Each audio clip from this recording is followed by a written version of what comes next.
Halo, Assalamualaikum warahmatullahi wabarakatuh. Kali ini saya akan membahas tentang kasus Pina ya, yang lagi ramai sekarang dibicarakan dan eh, kita terus kawal sampai kasus ini tuntas dan sampai korban Pina ini mendapatkan eh, keadilan yang sangat adil-adilnya. Dari pra-peradilan. Sementara diatur juga di Peraturan Mahkamah Agung Nomor 4 Tahun 2016 tentang larangan peninjauan kembali putusan pra-peradilan. Nah, di aturan tersebut menyebutkan tentang bukti yang ingin ditanyakan.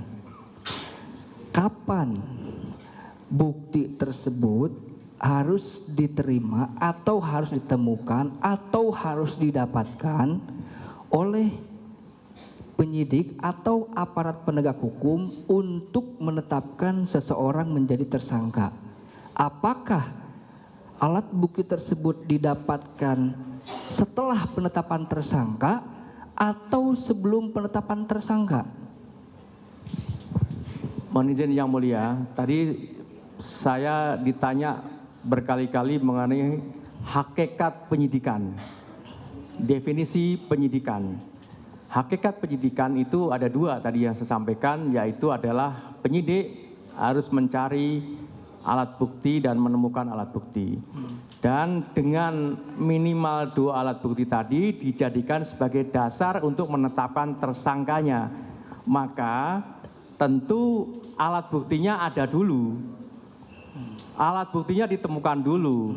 Dua alat bukti temukan dijadikan sebagai dasar untuk menetapkan tersangka. Demikian jawaban saya yang mulia. Berarti alat bukti tersebut harus ada dulu, lalu ditetapkan seseorang menjadi tersangka, ya ahli?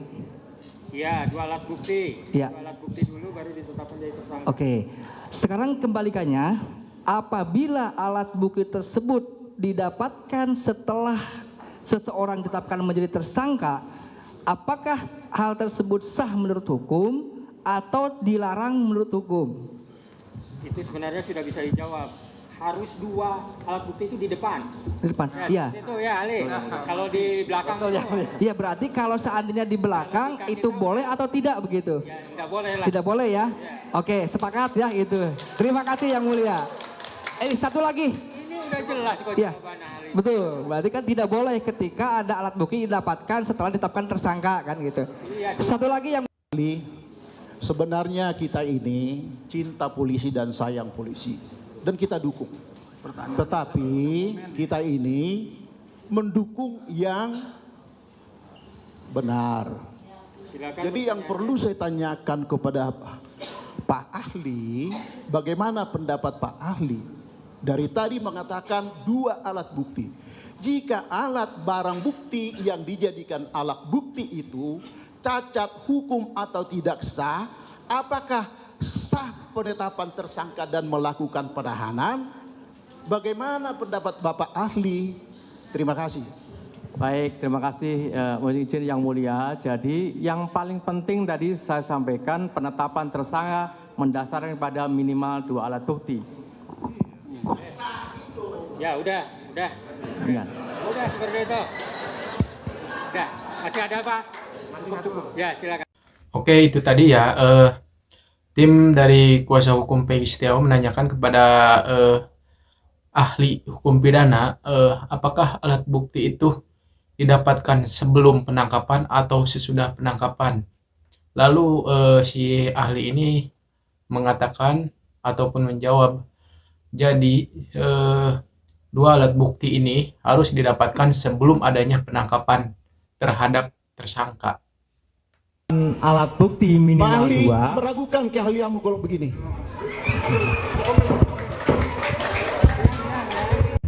Yang perlu saya tanyakan kepada ahli, ini kasus pembunuhan dan pemerkosaan. Apa sih yang perlu dilakukan penyidik terlebih dahulu terhadap korban ini supaya maju nanti kepada administrasi yang tadi kalian perbincangkan, ini sah, ini tidak. Apa yang perlu dilakukan oleh penyidik itu? Bapak kan ahli pidana. Apa yang perlu dilakukan penyidik itu terhadap kasus ini, TKP ini, korban ini? Terlebih dahulu apa? Mohon izin Yang Mulia, karena ini menjadi domainnya penyidik, saya sebagai ahli pidana saya tidak menjawab.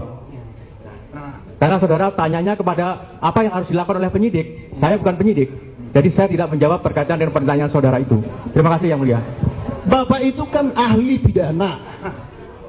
Pembunuhan, pendapatmu yang saya tanya, ahli. Ahli tadi udah seperti itu, kita tidak bisa maksa. Begini Pak ahli, kasih ahli. Tentunya kan penyidik itu mengolah TKP ini menentukan korban itu meninggal atau tidak. Selanjutnya diolah TKP itu, korban itu diotopsi enggak? Terus bukti-bukti yang Bapak bilang tadi yang dijadikan barang alat bukti tadi, 2 alat bukti itu, ya, apakah itu ditemukan di TKP? Apakah itu ditemukan di tempat lain? Dan harus berkaitan dengan kejadian tersebut. Apakah sependapat Pak ahli? Gimana ahli? Mohon izin Yang Mulia, apa yang saudara sampaikan tadi, tanyakan kepada saya, dan saya kira ini sudah masuk ke dalam materi pokok perkara. Saya tidak bisa menjawab itu, karena lembaga pra-peradilan ini hanya fokus terkait dengan objek pra-peradilan sebagaimana yang baik, saya lanjutkan Pak ahli. Saudara, perkara pokok. Jika mereka menentukan menaikkan dia sebagai DPO tahun 2016, tapi penetapannya tanggal 21 Mei 2024, apakah itu sah menurut ahli? Mohon izin Yang Mulia, tadi dalam kaitannya dengan putusan pengadilan tadi dijadikan sebagai petunjuk, dan ketika kemudian penyidik menemukan. Oke, dan itu tadi juga tim dari kuasa hukum saudara tersangka ya menanyakan kepada seorang ahli hukum pidana apa yang harus dilakukan oleh penyidik agar si tersangka ini dapat dinaikkan ke pengadilan gitu kan. Namun si ahli hukum pidana ini tidak mau menjawabnya dengan alasan bahwa itu adalah ranahnya seorang penyidik, bukan ranahnya dia. Saya teman Facebook saudara, kemudian mungkin nggak sekarang posisi saudara di Bandung, tapi saudara mengetik jawaban Facebook sedang berada di Cirebon, mungkin atau tidak? Jangan beranda-anda.